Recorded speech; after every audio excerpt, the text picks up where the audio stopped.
Start करते हैं और पहला क्वेश्चन आपकी स्क्रीन के सामने जैसे कि आप देख रहे हैं आ चुका है ना। तो इस क्वेश्चन का बिल्कुल आंसर बताइए, इस क्वेश्चन का आंसर क्या होगा। चलिए, पहला क्वेश्चन आप सभी लोगों की स्क्रीन के सामने है और मेरे को उम्मीद है आपको क्वेश्चन जो है प्रॉपरली विजिबल है, प्रॉपर तरीके से क्वेश्चन आपको दिख रहा है। ठीक है, और बिल्कुल बताइए मेरे को कि आपको प्रॉपर दिख रहा है सेशन। ठीक है, आई डोंट थिंक कि दिखने में कोई प्रॉब्लम है और सेशन आपको प्रॉपर तरीके से दिख रहा होगा बिल्कुल।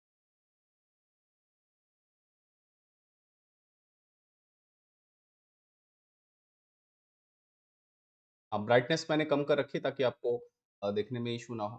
व्हाइट कलर में ब्राइटनेस जो है ज़्यादा बढ़ जाती तो फिर था नहीं प्रॉपर।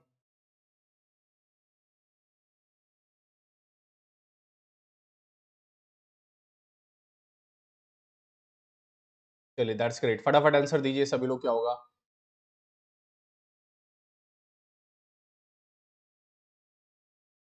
ठीक है, चलिए। आप मेरे पर फोकस मत करिए, है ना? आप क्वेश्चन पर फोकस करिए, आपको क्वेश्चन प्रॉपर्ली विजिबल होगा, है ना? यहाँ की तरफ से बिल्कुल ओके है क्वालिटी। ठीक है, आप अपनी तरफ से क्वालिटी को इंक्रीज कर लीजिए। From my side it's 1080p। ठीक है, मेरी तरफ से फुल एचडी पर ये स्ट्रीमिंग है। अब अपनी साइड से थोड़ा सा, हाँ, वो नंबर व्हाट्सएप पर भी है। So if you are not finding the Telegram link, so बिल्कुल जो है तो आप कर लीजिए। तो yes Bhakar Singh sir, exam हो गया, पॉलिटी इको आपने जो करवाया था उससे बाहर नहीं आया, चलिए धन्यवाद। है ना? अगर, हाँ, अगर आपने सेशन ध्यान से पढ़ा होगा तो ऑलमोस्ट जो है काफी क्वेश्चंस जो है वहां से कवर अप हुए हैं। इसलिए कहा जाता है थोड़ा थोड़ा पढ़ते रहिए, डेली पढ़ते रहिए, थोड़ा थोड़ा पढ़ते रहिए, डेली पढ़ते रहिए, the things will be very fine. हाँ, कमांडो के लिए देखिए, अब मैं कमांडो को बोल करके ये कमांडो सीरीज स्टार्ट करो, उसका कोई फायदा नहीं। देखिए, आप सब्जेक्ट्स पर फोकस करिए, जैसे हिस्ट्री है, ज्योग्राफी है, पॉलिटी है, इकोनॉमी है, आपका साइंस वगैरह है। ये ऐसे सब्जेक्ट्स हैं जो आपको हर जगह देखने को मिल रहे हैं। अब जैसे कमांडो का पेपर है तो आप हरियाणा जी के एडिशनली पढ़ रहे हैं, ग्राम सचिव का पेपर है तो ग्राम सचिव के लिए हरियाणा जी के स्पेशली आप एड ऑन कर रहे हैं। तो वो सारे सब्जेक्ट्स अच्छे से पढ़ते रहिए। सब्जेक्ट्स पर फोकस करिए, एग्जाम पर फोकस मत करिए। देखिए, हम लोगों की आदत क्या होती है ना, जब पेपर आएगा रेलवे का तो दुकान पे पहुंचेंगे, उससे पूछेंगे भाई रेलवे की कोई अच्छी सी किताब बता दे कि भाई जिससे नौकरी लग जाए। तो क्या करता है, पुरानी किताब पर कवर पेज लगाता है, रेलवे स्पेशल बुक, रेलवे का स्पेशल किताब आया है और इसे पक्का रेलवे में नौकरी लग जाएगी, तो हम रेलवे वाली किताब ले आते हैं। जब पेपर आता है एसएससी जीडी का तो हम उससे कहते हैं कि भाई कोई बढ़िया जबरदस्त बुक दे, एसएससी जीडी में नौकरी लग जाए, तो उससे हम एसएससी जीडी वाली बुक ले आते हैं। आपको ये नहीं करना, आप सब्जेक्ट पर फोकस करिए, सब्जेक्ट को तैयार करिए। अगर आपने एक बार सब्जेक्ट अच्छे से तैयार कर लिया तो पेपर कोई भी हो, एग्जाम कोई भी हो, है ना, आपके उस लेवल पर सारे के सारे एग्जाम के आप क्वेश्चन कवर अप कर पाओगे। जैसे आप पॉलिटी पढ़ रहे हो, है ना, अब पॉलिटी में आप अगर आप इतना पढ़ ले रहे हो, जितने क्वेश्चंस मैं सॉल्व करा रहा हूं, अगर आप उतने क्वेश्चन ईमानदारी से पढ़ ले रहे हो तो पॉलिटी के ऑलमोस्ट सभी तरह के एग्जामिनेशंस में आप सारे क्वेश्चंस कवर अप कर लोगे। इवन स्टेट पीसीएस तक के भी सारे क्वेश्चन सिविल सर्विसेज के हैं तो स्टेट पीसीएस तक के भी सारे क्वेश्चन आप कर लोगे। अगर थोड़ा सा और इन डेप्थ पढ़ोगे तो सिविल सर्विसेज के भी, प्रीलिम्स के तो फिलहाल क्वेश्चन कर ही लोगे, जीएस पेपर 1 के, है ना। तो वो चीज आपको देखने को मिलती है, दैट इज वेरी इंपॉर्टेंट। तो आप सब्जेक्ट पर फोकस करके पढ़ा करिए, ना कि एग्जाम कौन सा आया है उस पर फोकस करके। जैसे आपको पता है कि इंग्लिश आनी है, मैथ्स आनी है, मैथ्स में परसेंटेज आना है। अब वो भाई चाहे एसएससी का पेपर हो, चाहे हरियाणा पुलिस का पेपर हो, चाहे क्लर्क का पेपर हो, जीडी का पेपर हो, सीजीएल का पेपर, किसी का भी पेपर, परसेंटेज तो परसेंटेज है ना। परसेंटेज एक बार ढंग से पढ़ लीजिए, कोई भी क्वेश्चन आए आराम से करने की कंडीशन में रहे। तो ये चीज आपको बिल्कुल दिमाग में बैठानी है, ये चीज आपको हैबिट डेवलप करनी है। वो चीज भूल जाइए कि जब पेपर आए और फिर उसकी किताब खोजने लगे और उसका बैच खोजने लगे, तो उससे कोई फायदा नहीं होने वाला। ठीक है, तो उसमें आपको क्या लगता है कि आप फिर से जीरो से वही स्टार्ट करते हैं चीजें। ठीक है, तो सब्जेक्ट्स, टॉपिक वाइज सब्जेक्ट्स पर जो है बिल्कुल टाइम को इंक्रीज करने की कोशिश करिए, है ना। तो आप सब्जेक्ट पढ़ रहे हैं, उस सब्जेक्ट में ज्यादा ज्यादा पढ़ने की कोशिश करिए, वहां पर आपके लिए सबसे इंपॉर्टेंट पॉइंट होगा, वहां पढ़ने की कोशिश। तो वो आपका जितना टाइम अच्छा होगा, आप जितना अच्छा पढ़ेंगे उतना ज्यादा बेटर तरीके से आपको चीजें देखने को मिलेंगी। चलिए, पहले क्वेश्चन का आंसर बताइए, मेरे पास आंसर नहीं आया।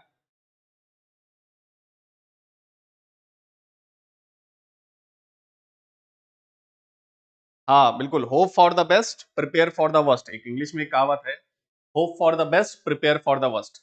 उम्मीद करिए पेपर अच्छा आएगा, आपका पढ़ा हुआ आएगा, लेकिन प्रिपेयर करिए वर्स्ट सिनेरियो के लिए। जब कभी भी युद्ध में जाते हैं ना, तो वॉर में लड़ने गए हैं, तो ऐसा नहीं कि यार बंदूक तो छोड़ ही देते हैं, यार बंदूक की तो जरूरत पड़ेगी नहीं, काम करते हैं बस चाकू वगैरह रख लेते हैं या गन रख लेते हैं, टैंक घर पे ही छोड़ देते हैं, जरूरत पड़ेगी तब टैंक लेंगे, ऐसा थोड़ी है।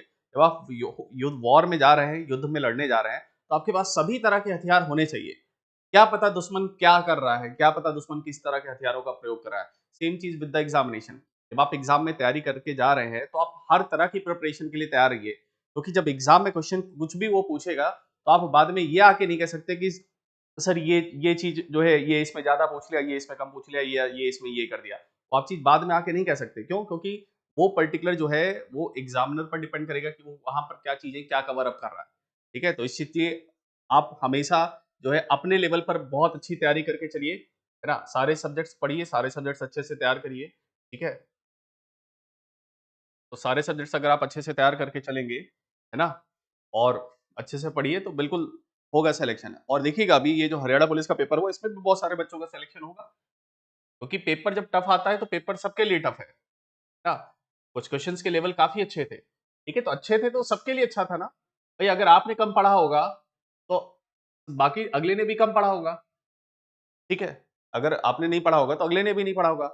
ठीक, तो ये चीज बिल्कुल दिमाग में बैठा के रखिए। आपको कॉम्पिटिटिव एग्जाम में जिस दिन ये आपके दिमाग में अप्रोच आ गई, तो that will be a very helpful for you. चलिए क्वेश्चन ऑप्शन बताइए मेरे पास। चलिए,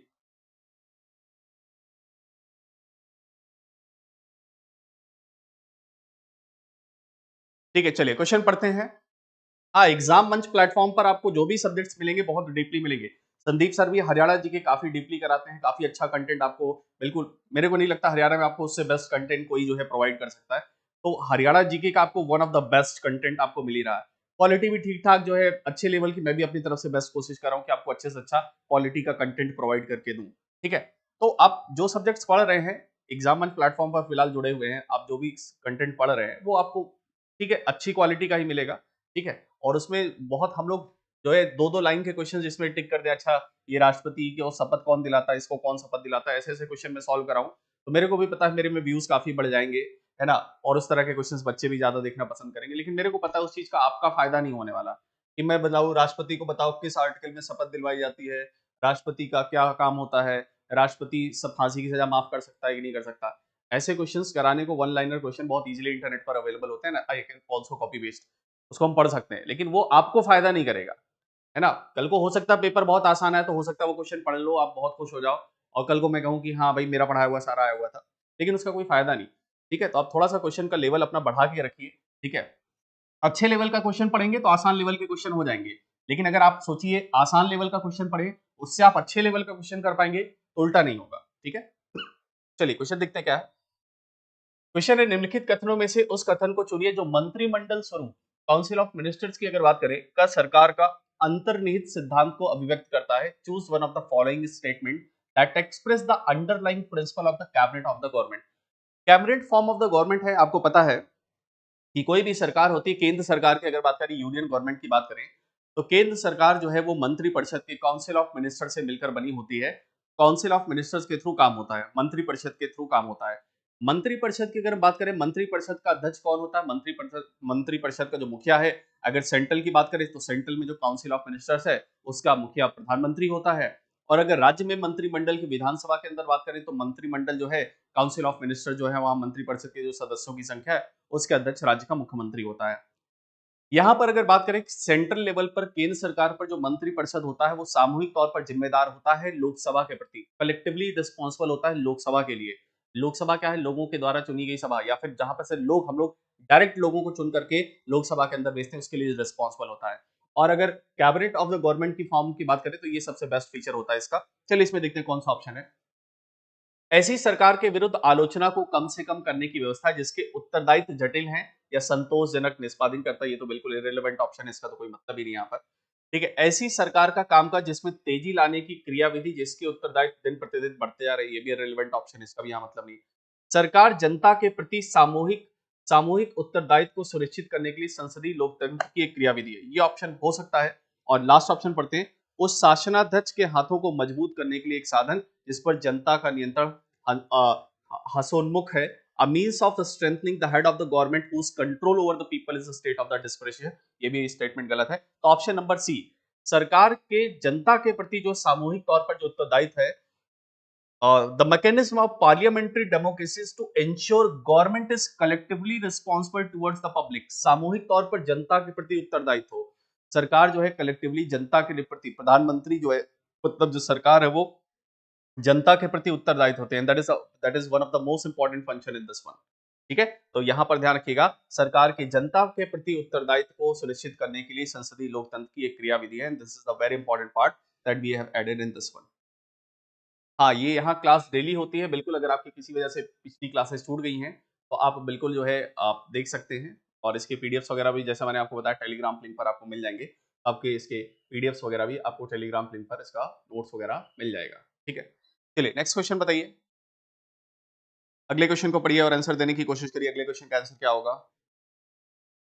चलिए क्वेश्चन को ध्यान से पढ़िए और बिल्कुल जवाब देने की कोशिश करिए। What will be the answer?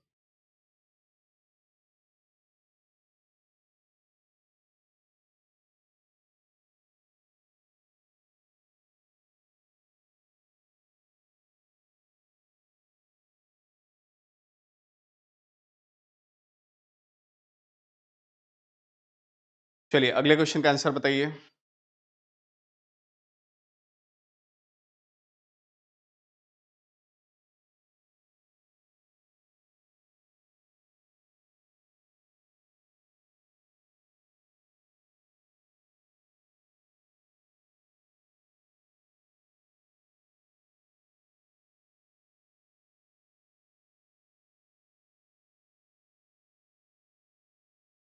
चलिए दैट्स ग्रेट। काफी ऑप्शंस मेरे पास आ रहे हैं, काफी एग्जांपल्स, काफी जो है आंसर्स आ रहे हैं। क्वेश्चन आपने ध्यान से पढ़ा होगा तभी आप इसके आंसर सही से दे पाएंगे। क्वेश्चन पूछा गया है धन विधेयक के संबंध में मनी बिल के रिगार्डिंग इनमें से कौन सा स्टेटमेंट सही नहीं है। What we want not a correct statement, सही नहीं है। नॉट पूछा गया है, ध्यान रखिएगा, नॉट पूछा गया है। ठीक, ये नहीं पूछा सही कौन सा, ये पूछा है सही नहीं कौन सा है। और मैंने आपको पहले ही बताया है जिस क्वेश्चन के अंदर नहीं लग जाए, जिस क्वेश्चन के अंदर नॉट लग जाए, वो क्वेश्चन अपने आप में बहुत स्पेशल हो जाता है, और ऐसे क्वेश्चंस को आपको बहुत ध्यान से पढ़ना पड़ता है और फिर आप उसका आंसर निकालते हैं। चलिए इसके लिए बाकी बातें जो है हमें पता होनी चाहिए। चलिए क्वेश्चन पढ़ते हैं। इसमें किसी बिल को धन विधेयक तब माना जाएगा जब इसमें केवल किसी कर के अधिरोपण, उन्मूलन, माफी, परिवर्तन या विनिमय से संबंधित हो।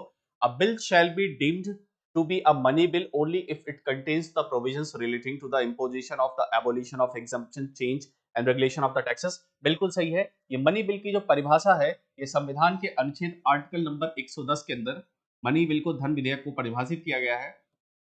What is basically a money bill. तो मनी बिल की अगर हम बात करें तो फ्रेंड्स मनी बिल कहां पर इसको डिफाइन किया गया है, तो money bill is defined under the constitution article number 110। संविधान के अनुच्छेद 110 के अंदर मनी बिल को डिफाइन किया गया है। कंसोलिडेटेड फंड और कंटिजेंसी फंड, चार्ज होने वाला जो भी फंड है ना, वो सब धन विधेयक के अंदर हम उसको काउंट करते हैं, जिसमें टैक्स से रिलेटेड रिफॉर्म सारे इसमें काउंट होते हैं। ठीक है, चलिए अगला पढ़ते हैं।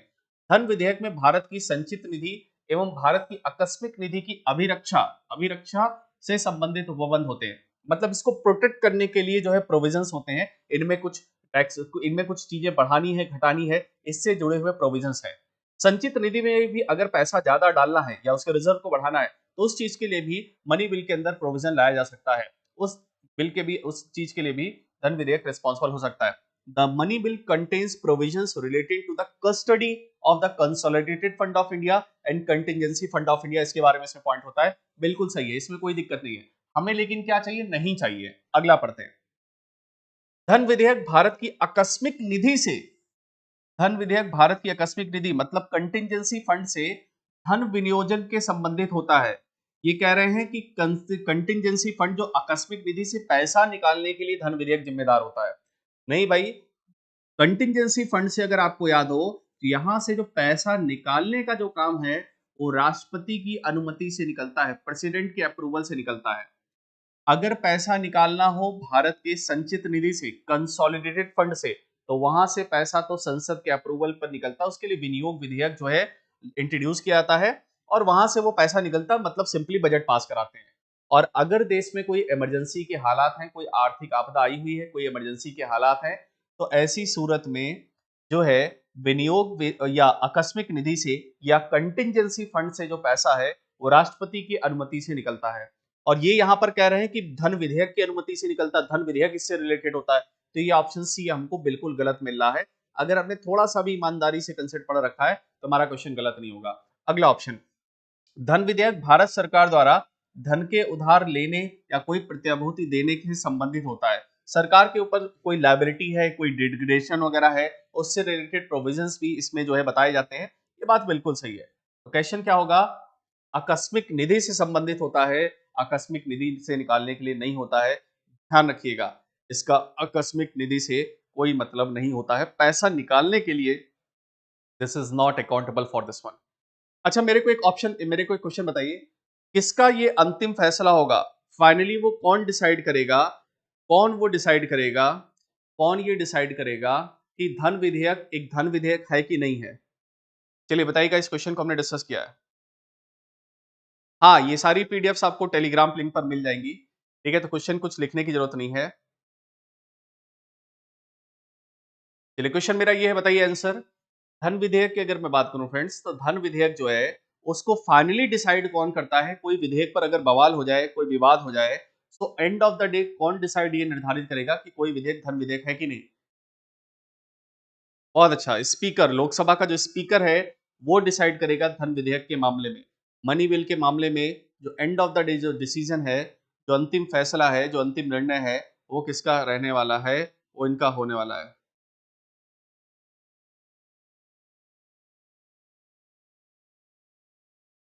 ठीक है, चलिए बहुत अच्छी बात है। Okay, that's great. चलिए, तो ये ऑप्शन हम सभी लोगों को क्लियर है, तो धन विधेयक का यहाँ पर हमें पॉइंट समझ में आ गया। चलिए अगला क्वेश्चन पढ़िए, अगला क्वेश्चन पढ़िए और आंसर देने की कोशिश करिए। चलिए नेक्स्ट क्वेश्चन पढ़िए और आंसर देने की कोशिश करिए। अंतिम फैसला कौन डिसाइड करेगा? स्पीकर डिसाइड करेगा। बिल्कुल सही बात है, अंतिम जो फैसला होगा वो स्पीकर का होगा कि कोई विधेयक धन विधेयक है कि नहीं, उसका अंतिम निर्णय स्पीकर के द्वारा लिया जाएगा। और स्पीकर तो आपको पता है लोकसभा के अंदर ही होता है, तो लोकसभा का स्पीकर।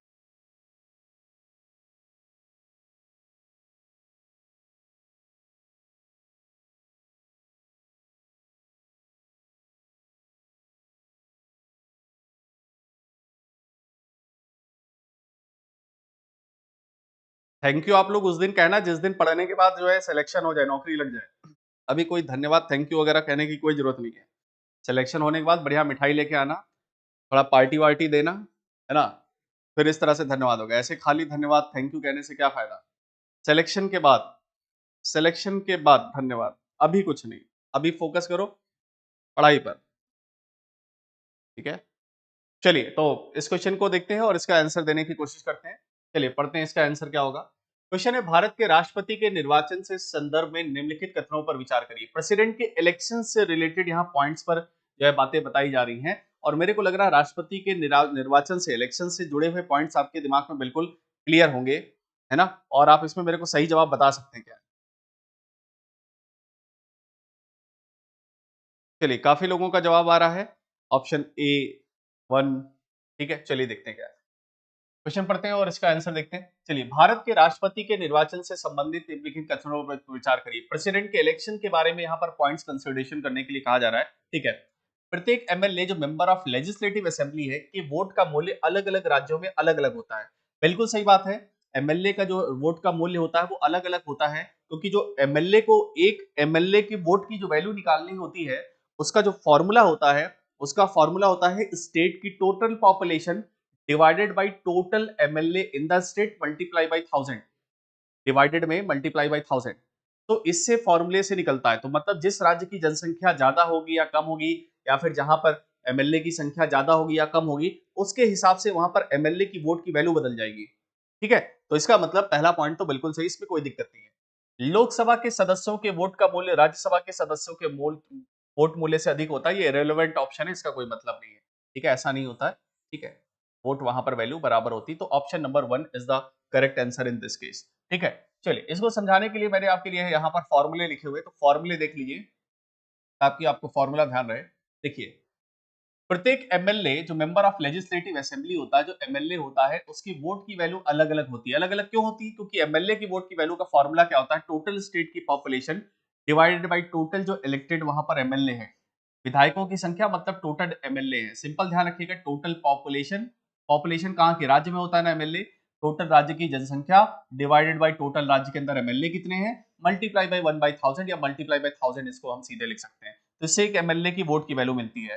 तो एमएलए की वोट की वैल्यू क्या होती है, पॉपुलेशन। ध्यान रखिएगा, अभी हम वर्तमान समय में सेंसस 1971 का प्रयोग कर रहे हैं, लेकिन 2026 के बाद हमारे देश में जनसंख्या जो है बढ़ने वाली है ना। जनसंख्या बढ़ने वाली मतलब 2026 के बाद हम लोकसभा राज्यसभा में सीटों की संख्या बढ़ाएंगे, और उस समय हम 2001 की जनगणना का प्रयोग करेंगे। तो हो सकता है उस समय प्रेसिडेंट को निकालने के लिए, प्रेसिडेंट की वोट की वैल्यू निकालने के लिए जो फॉर्मूला यूज किया जाता है, वो फॉर्मूला भी बदल दिया जाएगा। और उस समय जब हम फॉर्मूला 2026 के बाद जब सीटों की संख्या बढ़ेगी लोकसभा और राज्यसभा के अंदर, तो उस समय हम लोग यहाँ पर 2001 की जनगणना का आंकड़ा लेंगे। अभी फिलहाल 1971 की जनगणना का जो आंकड़ा जो है वो लिया जाता है, ठीक। और उसके बाद एक एमपी की वोट की वैल्यू कैसे निकलती है, टोटल एमएलए की वोट की वैल्यू, टोटल एमएलए की वोट की वैल्यू, टोटल एमएलए की वोट की value divided by number of MP कितने हैं, नंबर ऑफ इलेक्टेड एमपी कितने हैं, ठीक है। तो इससे जो है वोट वैल्यू निकल जाती है राष्ट्रपति की, ठीक है। इससे वो वोट वैल्यू निकलती है किसकी, राष्ट्रपति की, ठीक है। तो राष्ट्रपति की वोट वैल्यू दिखाइएगा, ध्यान रखिएगा। मेरे को ये बताइए, दूसरे चरण की मतगणना में जीतने वाले राष्ट्रपति का नाम क्या था। हाँ, 2002 में संशोधन इंट्रोड्यूस किया गया था, और 2001 की जनगणना के हिसाब से उस चीज का प्रयोग किया जाएगा। मेरा क्वेश्चन बताइएगा, दूसरे चरण की मतगणना में जीतने वाले एकमात्र जो है राष्ट्रपति कौन से थे, कौन से ऐसे राष्ट्रपति थे जो सेकंड स्टेज की काउंटिंग में जीते थे, दूसरे चरण की मतगणना में वो जीते थे, और पहले चरण की मतगणना में हार गए थे, और वो उपराष्ट्रपति से राष्ट्रपति भी बन चुके हैं।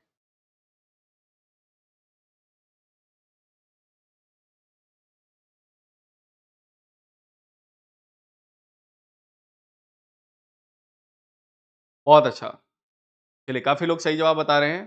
तो वीवी गिरी, हाँ वीवी गिरी, दूसरे चरण की मतगणना में जीतने वाले हमारे पास एकमात्र राष्ट्रपति आपको देखने को मिलते हैं, मिस्टर वीवी गिरी, है ना। तो वीवी गिरी की अगर बात करें तो वीवी गिरी जो है दूसरे चरण की मतगणना में जीतने वाले जो है ये आपको देखने को मिलते हैं राष्ट्रपति,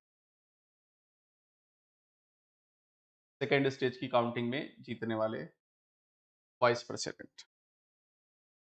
अरे नेहरू कहाँ, कब नेहरू को कब तुम लोगों ने राष्ट्रपति बना दिया। अरे भाई नेहरू साहब राष्ट्रपति नहीं रहे हैं कभी, नेहरू साहब प्रधानमंत्री रहे हैं। चलिए नेक्स्ट क्वेश्चन का आंसर बताइए क्या होगा।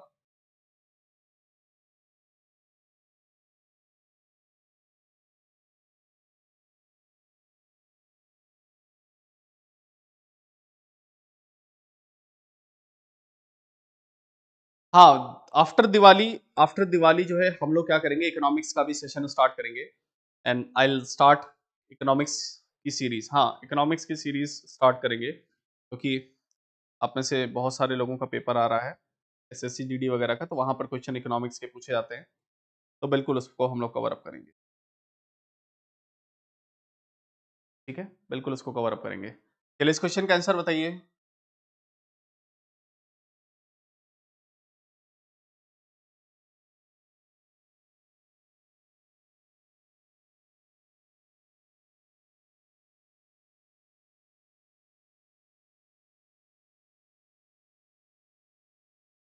राम राम शाका दिल जले, मतलब कैसे कैसे खतरनाक नाम तुम लोगों ने रखे हैं। चलिए, शाका दिल जले चलिए देखते हैं अगला क्वेश्चन। निम्नलिखित कथनों पर विचार करिए, कंसिडर द फॉलोइंग स्टेटमेंट। विधानसभा के अध्यक्ष यदि विधानसभा का सदस्य नहीं रहता तो अपना पद रिक्त कर देगा, है ना। हमें क्या चाहिए, सही स्टेटमेंट चाहिए। विधानसभा का अध्यक्ष यदि विधानसभा की सदस्य नहीं रहता, विधानसभा का सदस्य नहीं रहता है, तो वो अपना पद रिक्त कर देगा, पहला ऑप्शन। दूसरा है, जब कभी विधानसभा का विघटन किया जाता है तो अध्यक्ष अपने पद को तुरंत रिक्त कर देता है, ठीक है।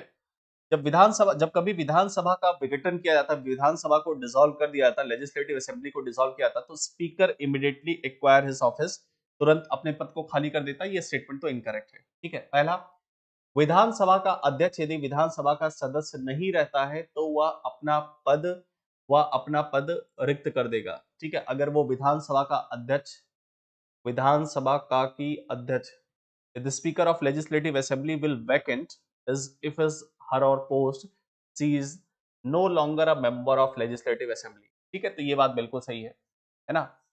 क्योंकि जो स्पीकर होता है, जो अध्यक्ष होता है, वो क्या होता है, वो एक्चुअल में अगर लोकसभा की बात करें तो लोकसभा के अंदर जो एमपी होता है वो एक स्पीकर होता है। जब आप एमपी ही नहीं रहे तो आप स्पीकर कहां से रहेंगे? तो इसीलिए विधानसभा का अध्यक्ष यदि विधानसभा का ही सदस्य नहीं रहा, अगर आप अगर लोकसभा की बात करें, लोकसभा के सदस्य नहीं रहे और राज्यों में है तो विधानसभा के सदस्य नहीं रहे, तो आपको अपना पद खाली करना पड़ेगा, फिर आप स्पीकर कैसे रहोगे? क्योंकि ध्यान रखिएगा,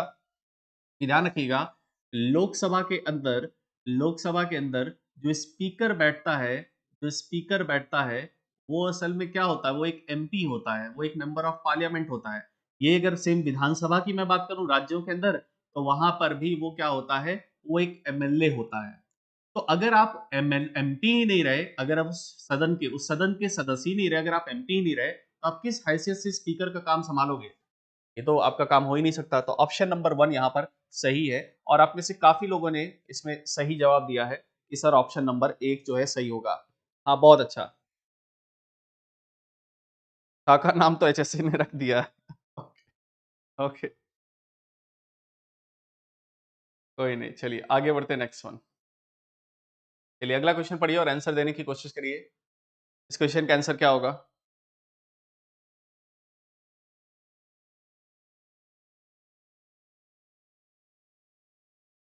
चलिए ध्यान रखिएगा, क्वेश्चन पढ़िए और फिर से मैं बता देता हूँ, आप गलत मिस्टेक करोगे। चलो पहले आप बताओ, मैं बता दूंगा तो आप मिस्टेक वो करोगे नहीं, फिर गलतियां करोगे तभी तो सीखोगे।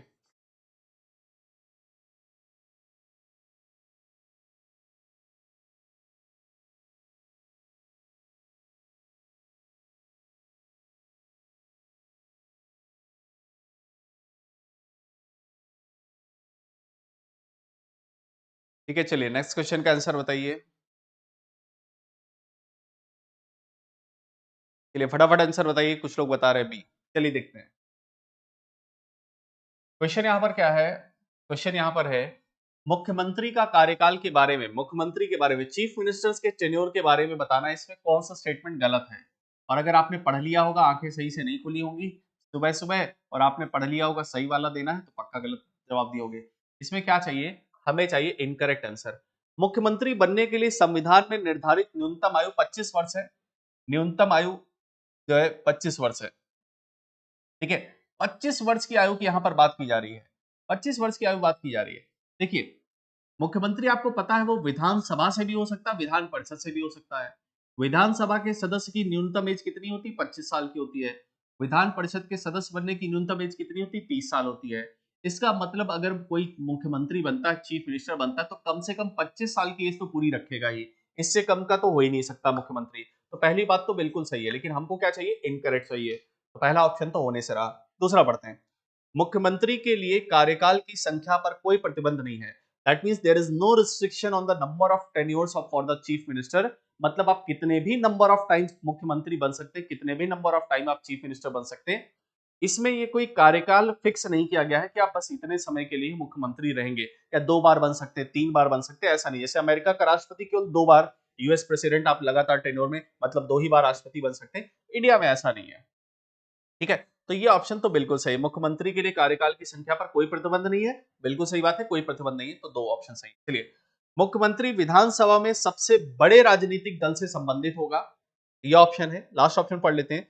संविधान मुख्यमंत्री के लिए सेवानिवृत्त की आयु नहीं बताता है ना? और मुख्यमंत्री रिटायर कब होगा, ये बात तो वाकई में संविधान के अंदर नहीं बताई गई है, तो ये ऑप्शन भी सही है। अगर मेरे को एग्जाम में क्वेश्चन नहीं भी आ रहा है, तो एलिमिनेशन मेथड से, एलिमिनेशन मेथड का मतलब मैं कुछ ऑप्शंस को खत्म करके, ये सही है ये तो होगा नहीं, ये भी सही है ये तो होगा नहीं, ये भी सही है ये तो होगा नहीं, तो मैं सीधा कह सकता हूँ ऑप्शन नंबर सी यहाँ पर गलत होने वाला है। लेकिन इस स्टेटमेंट को पढ़ते हैं, आखिरकार ये गलत क्यों है, और यही हमारा सही आंसर होगा इस क्वेश्चन के हिसाब से, क्योंकि हमको क्या चाहिए? रॉन्ग वाला चाहिए स्टेटमेंट। चलिए, मुख्यमंत्री विधानसभा में सबसे बड़े राजनीतिक दल का होगा, ऐसा बिल्कुल भी नहीं है। ऐसा बिल्कुल भी नहीं है। देखिएगा, इस स्टेटमेंट का मतलब ये क्या कहना चाह रहा है? अब आप कहोगे सर कैसी बात कर रहे हो, यही तो होता है सर, जो मेजॉरिटी होती है जिसकी विधानसभा के अंदर जिस पार्टी का बहुमत होता है सर, वही तो चुनता है सीएम, है ना? वही तो सीएम चुनता है सर, इसमें गलत क्या है? आप कह रहे हो सर ये स्टेटमेंट गलत है। क्वेश्चन को ध्यान से पढ़िए, क्या पूछा है? मुख्यमंत्री विधानसभा में सबसे बड़े राजनीतिक दल से ही संबंधित होगा। सबसे बड़े राजनीतिक दल से संबंधित होगा ऐसा जरूरी नहीं है। कई बार आपने देखा होगा अलायंस की गवर्नमेंट बनती है, गठबंधन की सरकार बनती है, गठबंधन की सरकार बनती है। और जब अलायंस की गवर्नमेंट बनती, जब गठबंधन की सरकार बनती, जैसे मान लेते कोई बड़ी पार्टी है और उसके साथ छोटी पार्टियों ने गठबंधन का रखा है, लेकिन छोटी पार्टी अगर दमदार है तो वो बड़ी पार्टी से कह सकती कि देख भाई मुख्यमंत्री तो हमारी पार्टी का ही बनेगा। ऐसा हालांकि कम देखा जाता है, ऐसा देखा नहीं जाता है, लेकिन ऐसा कोई जरूरी नहीं कि बड़ी पार्टी का ही जो है वो मुख्यमंत्री बनेगा, बड़ी पार्टी से ही वो संबंधित होगा, ऐसा नहीं। गठबंधन के केस में जो सीएम है वो छोटी पार्टियों से भी हो सकता है जब अलायंस का केस बनता है। अगर यहाँ पर क्वेश्चन ये लिखा रहता कि विधानसभा में जिस पार्टी का बहुमत होता है उसी बहुमत दल का नेता जो है, उसी जो पार्टी जो मेजोरिटी में बनती है, अलायंस हो चाहे जैसी भी हो, उस पार्टी का सीएम होता, तो स्टेटमेंट सही था। लेकिन ये यहाँ कह रहे हैं सबसे बड़े राजनीतिक दल से संबंधित होता है, इसीलिए ऑप्शन ये इनकरेक्ट होगा। एक तो हमने ये देख लिया कि इनकरेक्ट क्यों है। दूसरा, अगर हमको कम समझ में आ रहा है, पेपर में हो गया है कंफ्यूजन, तो ऑप्शन ए पढ़ा, ऑप्शन बी पढ़ा, ऑप्शन डी पढ़ा, तो ए बी और डी में तो कोई डाउट है ही नहीं, 101% वो सही है। तो सीधी सी बात है, इनकरेक्ट आंसर हम कौन सा निकाल सकते हैं? Option number C. So option number C will be in this case. हाँ, जैसे चौटाला साहब, दुष्यंत चौटाला साहब सीएम बनने के लिए काफी मेहनत की थी, लेकिन गड़बड़ी हो गई थी, हरियाणा में ऐसा कुछ देखने को मिला था। हाँ, और सीएम तो कोई भी हो सकता है, और सीएम तो कोई भी हो सकता है 6 महीने तक के लिए, बिल्कुल सही बात है। सीएम तो 6 महीने के लिए कोई भी हो सकता है, उसके बाद उसको विधानसभा या विधान परिषद है अगर, तो वहां से सदस्यता लेनी पड़ेगी, है ना। अनिल ने मतलब सही जगह दुखती रग पर हाथ रख दिया, है ना, सीधे चौटाला साहब के पास चले गए। चलिए अगला क्वेश्चन बताइए, अगला क्वेश्चन बताइए।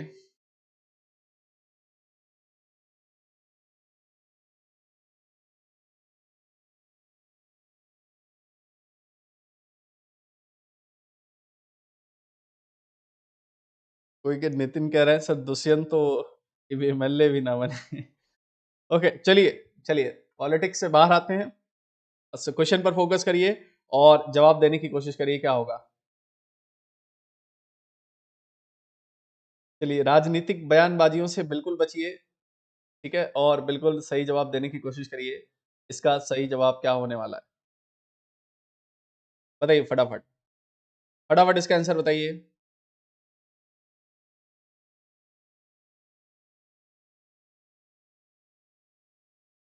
बहुत अच्छा जगदीप, जगदीप ने कहा है सर ए होगा, मतलब ऑप्शन नंबर वन केवल सही है।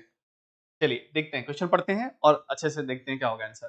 पूछा गया है, with reference to the office of the governor consider the following statement. राज्यपाल के कार्यकाल के संदर्भ में निम्नलिखित स्टेटमेंट्स पर विचार करिए। राज्यपाल से रिलेटेड ये स्टेटमेंट्स हैं जिसमें हमें राज्यपाल से जुड़ी हुई कुछ बातें देखनी है। चलिए देखते हैं क्या है। एक व्यक्ति को दो से दो राज्यों के राज्यपाल के रूप में एक साथ नियुक्त किया जा सकता है, बिल्कुल। एक राज्यपाल एक से अधिक राज्यों का राज्यपाल हो सकता है, वो बिल्कुल हो सकता है, उसमें कोई भी दिक्कत नहीं, कोई भी समस्या नहीं। पहला ऑप्शन बिल्कुल सही है, और हमें क्या चाहिए? सही ही चाहिए। ठीक, दूसरा ऑप्शन, संविधान यह निर्धारित करता है कि राष्ट्रपति को राज्यपाल को नियुक्त करते समय राज्य के मुख्यमंत्री से परामर्श लेना पड़ेगा। मतलब राष्ट्रपति की इतनी वैल्यू गिर गई है कि वो सीएम से पूछ करके राज्यपाल को नियुक्त करेगा? नहीं, राष्ट्रपति किससे पूछता है? राष्ट्रपति पूछता है मंत्रिपरिषद से, मतलब केंद्र के मंत्रिपरिषद से पूछता है, वो प्रधानमंत्री से सलाह मशवरा वगैरह करता है। राज्य के सीएम की इतनी वैल्यू नहीं है, इतनी औकात नहीं है, आसान भाषा में कहें कि ये जो है राष्ट्रपति इससे परामर्श ले। तो राष्ट्रपति मुख्यमंत्री से परामर्श करना चाहिए, ऐसा बिल्कुल भी नहीं है। मुख्यमंत्री जाए भाड़ में, मुख्यमंत्री से कोई मतलब नहीं है। राष्ट्रपति सीधा अपना केंद्र, है ना, गवर्नर की नियुक्ति के लिए पूरी तरह से फुल रिस्पॉन्सिबिलिटी सेंट्रल गवर्नमेंट, केंद्र सरकार अपने हिसाब से अपने जासूस को भेजती है गवर्नर के तौर पर, है ना, और उसमें इसका कोई भी रोल प्ले नहीं होता है। गवर्नर का पद कनाडा से लिया गया है, कनाडा देश से लिया गया है, और संविधान के अनुच्छेद 153 के अंदर यहाँ पर इनकी बात की गई है, इनकी चर्चा की गई है। ठीक है, ध्यान रखिएगा। चलिए, बहुत अच्छी बात है, काफी लोगों ने सही बताया है इसमें sir, option number one is the correct one. चलिए अगला क्वेश्चन पढ़िए। दैट्स ग्रेट, अच्छे क्वेश्चंस हैं, है ना, कुछ क्वेश्चंस गवर्नर से जुड़े हुए इसमें मैंने जो है रखे हैं। पढ़िए क्वेश्चंस, अच्छे क्वेश्चंस हैं, और आपके ये क्वेश्चंस जो है आपके बिल्कुल कंसेप्ट क्लियर कर देंगे।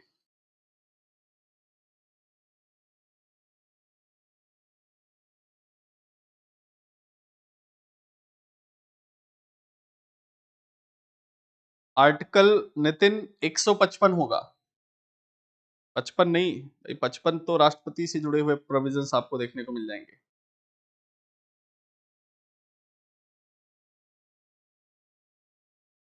नितिन सिंह सर, गुरुजी मेरे कांस्टेबल के एग्जाम में 56 ठीक हो गए हैं।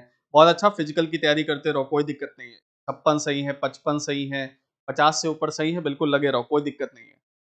फिजिकल की तैयारी करते रहो और आगे की पढ़ाई करते रहो। जो पेपर पिछला हो गया उसको भूल जाओ, एक बुरे सपने की तरह उसको भूल जाओ, ठीक है। और आगे तैयारी करो कि क्या गलतियां रही, क्या नहीं पढ़ा था, क्या नहीं किया, तो उसकी वजह से नहीं हो पाया पेपर, तो उसको ध्यान रखो। राज्य में राज्यपाल का कार्यकाल के, है ना, राज्य के राज्यपाल के टेन्योर के बारे में यहाँ पर बात बताई जा रही है। भाई ये ऑप्शन तो तुम लोग सही बताए होगे, बताओ इसका आंसर क्या होगा। चलिए, आप लोग, कुछ लोग बता रहे हैं ऑप्शन नंबर बी, कुछ सी, कुछ डी, ए, मतलब सारे ऑप्शन तो तुम लोग बता रहे हो, छोड़े क्या हो। चलिए देखते हैं। राज्यपाल की अध्यादेश अध्यादेश प्रख्यापन की शक्ति एक विवेकाधीन शक्ति है। विवेकाधीन शक्ति है। The power of ordinance promulgation of the governor is a discretionary power। Discretionary power है ऑर्डिनेंस। अगर आपको याद हो, राष्ट्रपति की अध्यादेश लाने की शक्ति जो है वो अनुच्छेद नंबर 123 के जरिए जो है प्रेसिडेंट ऑर्डिनेंस, प्रेसिडेंट जो है वो ऑर्डिनेंस ला सकता है, राष्ट्रपति अध्यादेश ला सकता है। ये बात आपको मैं उम्मीद करता हूँ 123 सबको क्लियर है। और इसी को, एक को बीच में डाल दीजिए, एक को बीच में डाल दीजिए, क्या बनता है 213। और 213 में गवर्नर की ऑर्डिनेंस मेकिंग पावर के बारे में बताया गया है। गवर्नर की ऑर्डिनेंस मेकिंग पावर के बारे में बताया गया। अब ध्यान से सुनिएगा, अगर आपको राष्ट्रपति की ऑर्डिनेंस मेकिंग पावर पता है, राष्ट्रपति की अध्यादेश शक्ति पता है, तो आप आराम से गवर्नर की भी अध्यादेश शक्ति को समझ सकते हैं। देखिए, राष्ट्रपति क्या है, ऑर्डिनेंस मेकिंग पावर के तहत जो है, अगर पार्लियामेंट सेशन में नहीं है, अगर संसद सत्र में नहीं है, तो राष्ट्रपति जो है कानून बना सकता है। लेकिन ध्यान रखिएगा, राष्ट्रपति कानून अपने मन से नहीं बनाता है। ये राष्ट्रपति कानून जो है मंत्री परिषद की सलाह पर, काउंसिल ऑफ मिनिस्टर्स की अगर मैं बात करूं, मंत्री परिषद की सलाह पर, दैट इज प्रधानमंत्री की सलाह पर ये बनाने का काम करता है। प्रधानमंत्री की सलाह पर ये काम करेगा ऑर्डिनेंस मेकिंग पावर के जरिए कानून बनाने का। इसका मतलब जो ऑर्डिनेंस मेकिंग पावर है वो राष्ट्रपति की विवेकाधीन डिस्क्रिशनरी पावर नहीं है। डिस्क्रिशनरी पावर का मतलब क्या होता है, उसमें राष्ट्रपति की पूरी पावर राष्ट्रपति की हो और उसमें राष्ट्रपति से किसी कुछ ना पूछना हो। तो ये होती है विवेकाधीन शक्ति की मैं अपने डिस्क्रिशनरी पावर का यूज करके अपने हिसाब से काम करूंगा, मेरे को किसी से पूछना नहीं पड़ेगा, उसमें मेरे को उसमें से किसी से पूछना नहीं पड़ेगा। ये होती है डिस्क्रिशनरी पावर। जैसे मैं आपको एग्जांपल देता हूं, अगर जो है मान लेते हैं लोकसभा में किसी का भी बहुमत नहीं है, लोकसभा में किसी का भी बहुमत नहीं है, तो राष्ट्रपति क्या करता है, जो जो सरकारें दावा ठोकती है, जो मतलब जो पार्टियां ये दावा ठोक रही है कि हमारे पास मेजोरिटी में सर, हमारे पास मेजोरिटी है सर, हमारा जो है प्रधानमंत्री चुन दीजिए, या हमारा जो है प्रधानमंत्री मंत्रिपरिषद हमारा चुन दीजिए, तो उस समय राष्ट्रपति अपने विवेकाधीन शक्ति, विवेकाधिकार शक्ति का प्रयोग करता है, डिस्क्रिशनरी पावर का प्रयोग करता है। और वो अलग अलग दलों को बुलाता है और उनसे पूछता है, भाई तुम में से किसके पास मेजोरिटी है, तुम अपना जो है प्रधानमंत्री बना दो, 30 दिन के अंदर अपना बहुमत साबित करना, बहुमत साबित हो गया तो ठीक है, नहीं तो फिर से दोबारा चुनाव कराया जाएगा। तो उस समय राष्ट्रपति की विवेकाधीन शक्ति होती है, डिस्क्रिशनरी पावर होती है। लेकिन जो ऑर्डिनेंस मेकिंग पावर है, इसमें राष्ट्रपति का विवेकाधिकार नहीं चलता। क्यों? क्योंकि वो प्रधानमंत्री से, मतलब मंत्रिपरिषद से सलाह लेकर वो कहते हैं, तब वो काम करता है। ठीक, इसी तरह से यही हालत गवर्नर की होती है। जब राष्ट्रपति की यही हालत है, तो राष्ट्रपति के बराबर गवर्नर है। गवर्नर भी आर्टिकल 213 के तहत, जब राज्य में विधानसभा और अगर विधान परिषद है वो सेशन में नहीं है, उनकी बैठक नहीं चल रही है, और राज्य के अंदर कोई विशेष प्रकार के कानून की जरूरत है, तो मुख्यमंत्री मंत्रिपरिषद के साथ मिलकर गवर्नर को ये कह सकता है कि आप राज्य के लिए एक विशेष प्रकार के कानून को, स्पेशल टाइप के लॉ को, कानून को पास कर दीजिए। लेकिन ये भी गवर्नर की डिस्क्रिशनरी पावर के अंदर नहीं आता। तो पहला पॉइंट पढ़ते हैं। राज्यपाल की अध्यादेश प्रख्यापन की शक्ति एक विवेकाधीन शक्ति है, उसकी एक डिस्क्रिशनरी पावर है, ऐसा बिल्कुल भी नहीं है। ध्यान रखिएगा, वो सीएम और मंत्रिपरिषद के सदस्यों से सलाह लेकर काम करता है, तो डिस्क्रिशनरी पावर नहीं है। राज्यपाल मौत की सजा को स्थगित या कम नहीं कर सकता है, ये बात बिल्कुल गलत है। भाई कर सकता है, राज्यपाल मौत की सजा को स्थगित कर सकता है, स्थगित कर सकता है। और अच्छा, इसमें क्या पूछा है हमसे, सही कथन पूछा है। राष्ट्रपति जो राज्यपाल मौत की सजा को स्थगित या कम नहीं कर सकता। The government can not postpone और रिड्यूस द कैपिटल पनिशमेंट, नहीं कर सकता है, ये बिल्कुल गलत है, कर सकता है। ठीक है, कर सकता है, तो ये स्टेटमेंट भी बिल्कुल गलत है। तो यहां पर जो ऑप्शन सही होगा, ऑप्शन नंबर डी होगा सही। अब आप में से कुछ लोगों ने यहां पर भी गलत कर दिया होगा। आप लोगों ने जैसे ही मौत की सजा सुनी होगी, फांसी की सजा सुनी होगी, मौत की सजा सुनी होगी, आपको तुरंत दिमाग में आया होगा कि मौत की सजा को केवल राष्ट्रपति माफ कर सकता है, उसमें गवर्नर कुछ नहीं कर सकता है। तो आपके हिसाब से ये सही होगा, लेकिन भाई ये गलत है, क्योंकि क्वेश्चन पढ़िए ध्यान से क्या लिखा है।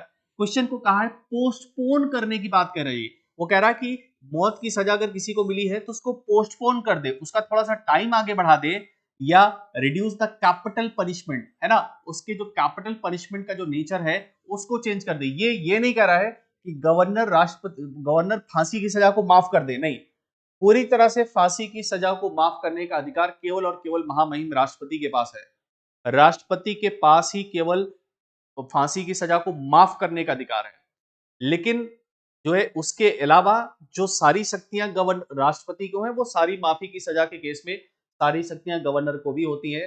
बस ये सेना के न्यायालय के द्वारा सुनाई गई सजा को माफ नहीं कर सकता है, माफ नहीं कर सकता है, कम कर सकता है, पोस्टपोन कर सकता है, टेन्योर रिड्यूस कर सकता है, ठीक है, ये सारी चीजें होती हैं, लेकिन क्या नहीं कर सकता, माफ नहीं कर सकता। तो ऑप्शन यहां पर कौन सा होगा, डी सही होगा। कितने लोगों का सही है एक बार मैं चेक करूं।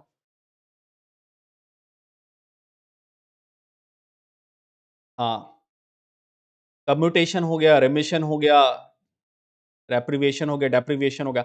हाँ बिल्कुल सही बात है, ठीक है। तो ध्यान रखिएगा दोनों के दोनों ऑप्शन इनकरेक्ट हैं, दोनों के दोनों ऑप्शन क्या है, इनकरेक्ट है ना। ध्यान रखिएगा यहाँ ये नहीं कह रहा है कि राष्ट्र गवर्नर माफ कर देगा, गवर्नर माफ कर देगा, भाई यहाँ माफ करने की बात नहीं हो रही है। यहाँ क्या हो रही है, पोस्टपोन करने की बात हो रही है, या एक रिडक्शन की बात हो रही है, ठीक है। तो यहाँ बिल्कुल ध्यान रखिएगा, इस चीज के बारे में यहाँ पर पॉइंट डिस्कशन किया जा रहा है, ठीक है। चलिए अगला क्वेश्चन देखते हैं।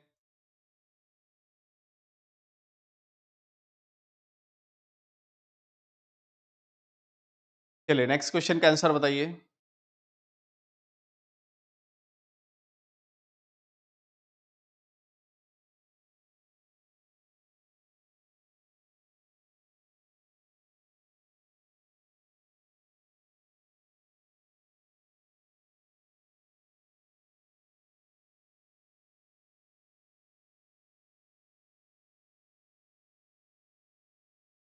पॉलिटी आपको 3 से 5 नंबर के बीच में क्वेश्चंस वेरी किए हैं, तो 3 नंबर से लेके 5 नंबर तक।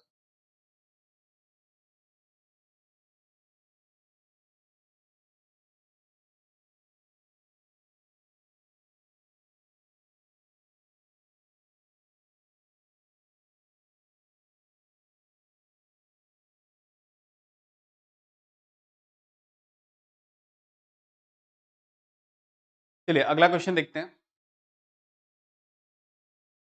अगला क्वेश्चन क्या चाहिए हमें, निम्नलिखित में से which of the following statement is incorrect.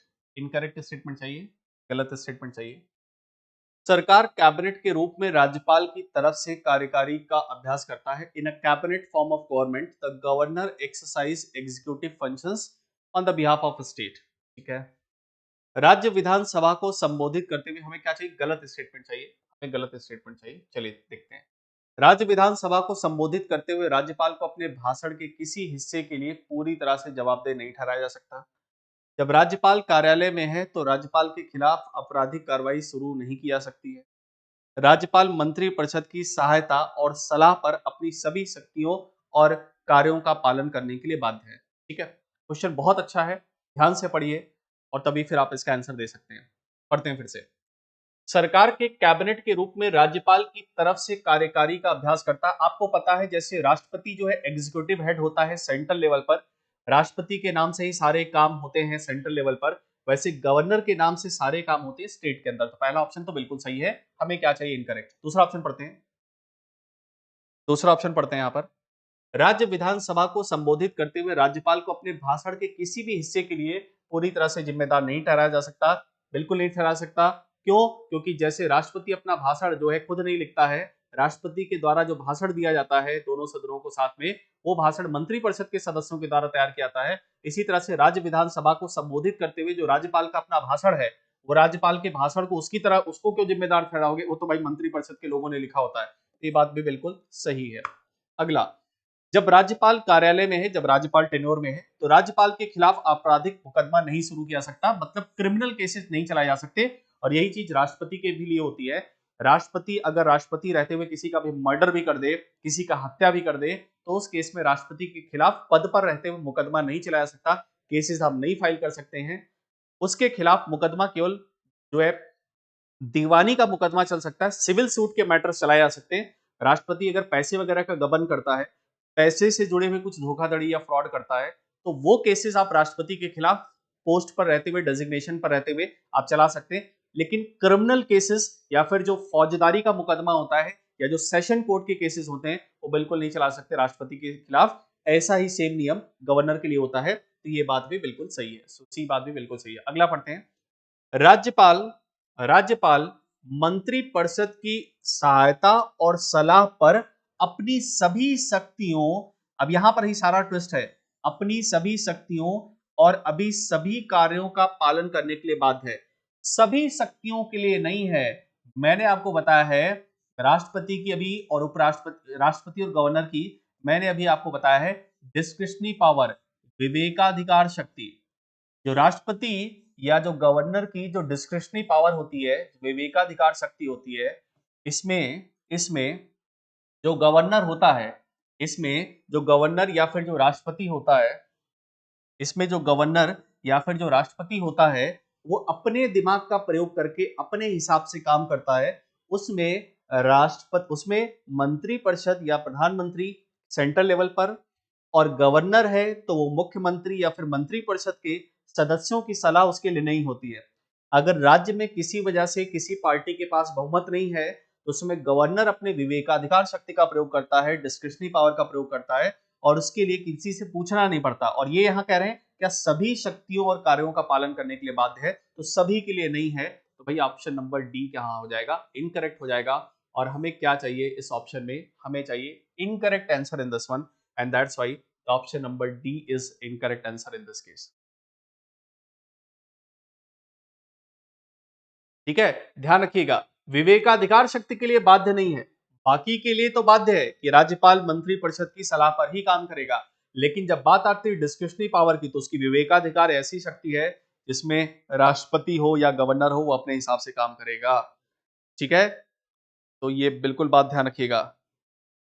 ठीक है, आई थिंक इतनी बात आप सभी को अच्छे से समझ में आ गई है। This particular point is clear to everyone.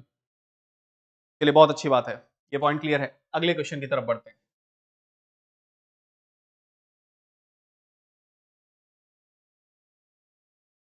चलिए, नेक्स्ट क्वेश्चन का आंसर बताइए।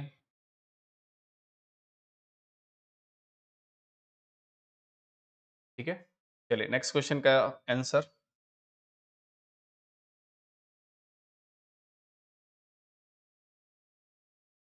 चलिए नेक्स्ट क्वेश्चन का आंसर बताइए क्या होगा।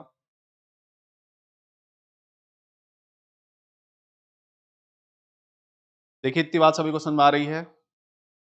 नेक्स्ट क्वेश्चन का आंसर बताइए फटाफट।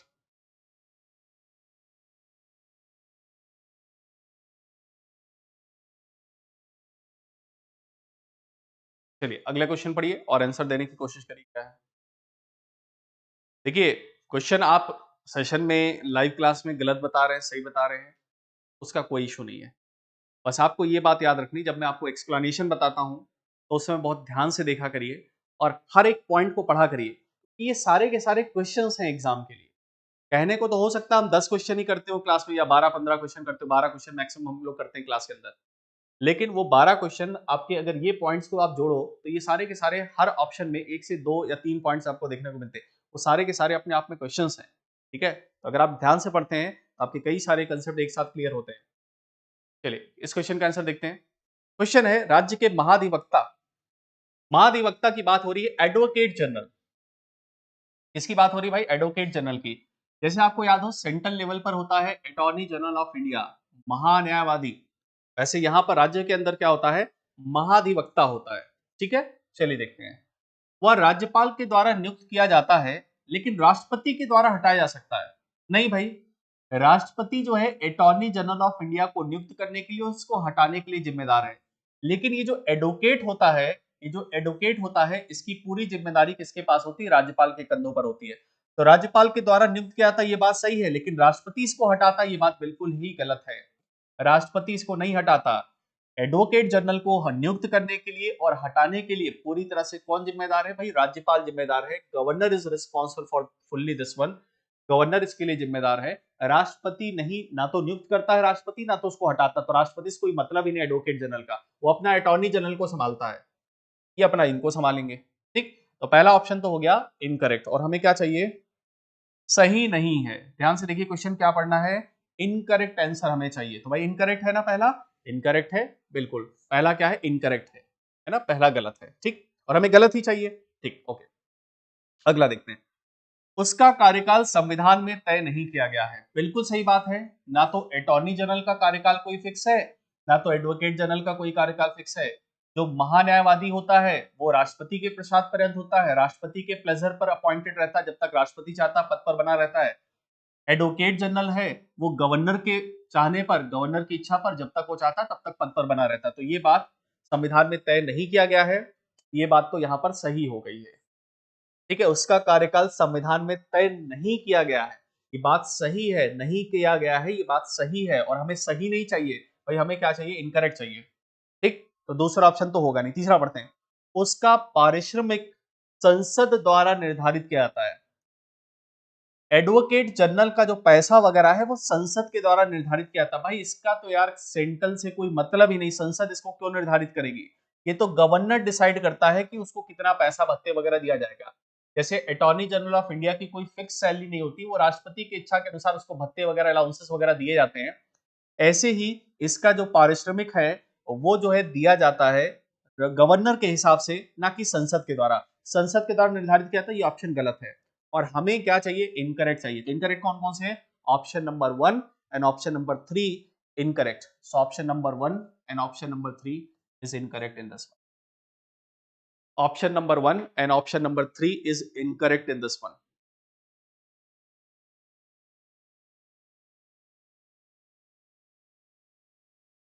कोई नहीं, एचएसएससी जमा नाश कर दिया है तो कोई दिक्कत नहीं है, आगे अच्छे से पढ़ाई करो, जो पिछला हो गया है उसको भूल जाओ।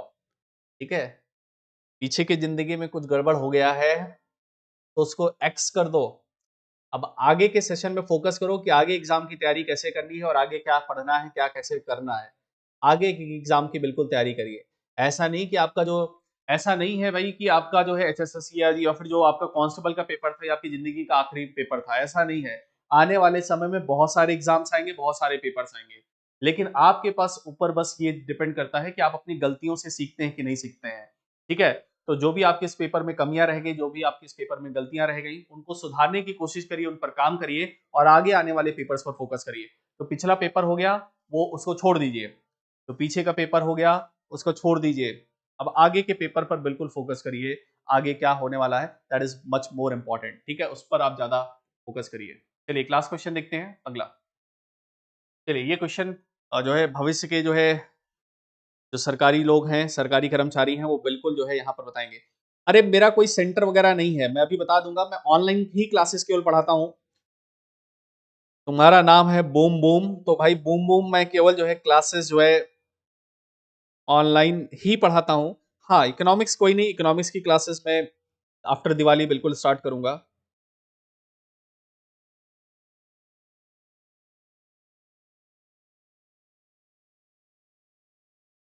शिवाज सर भी अभी थोड़ा क्लासेस वगैरह में बिजी हैं, है ना, बिल्कुल वो जल्दी ही आपको बिल्कुल मिलेंगे।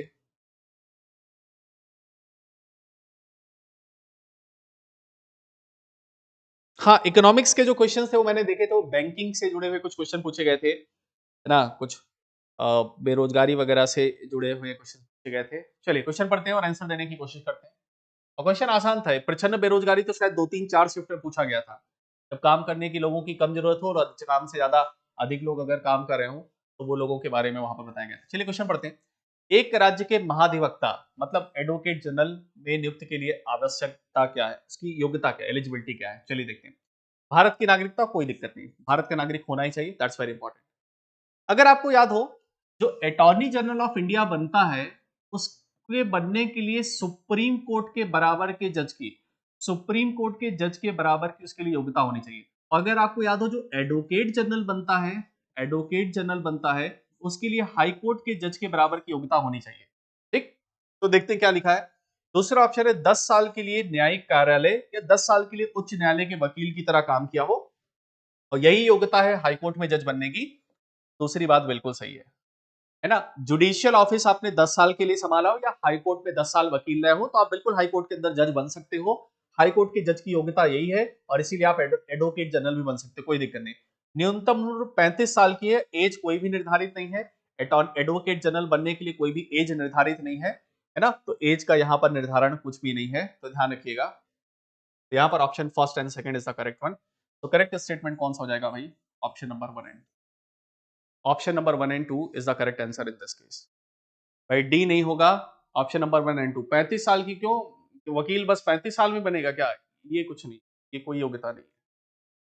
ठीक है, तो जितने लोग बता रहे हैं डी उनका गलत है। ऑप्शन नंबर केवल 1 और 2 सही है, क्योंकि हमें क्या चाहिए? सही स्टेट। ठीक है, तो चलिए फ्रेंड्स, उम्मीद करता हूँ आपको ये सारे सेशन जो है अच्छे से समझ में आ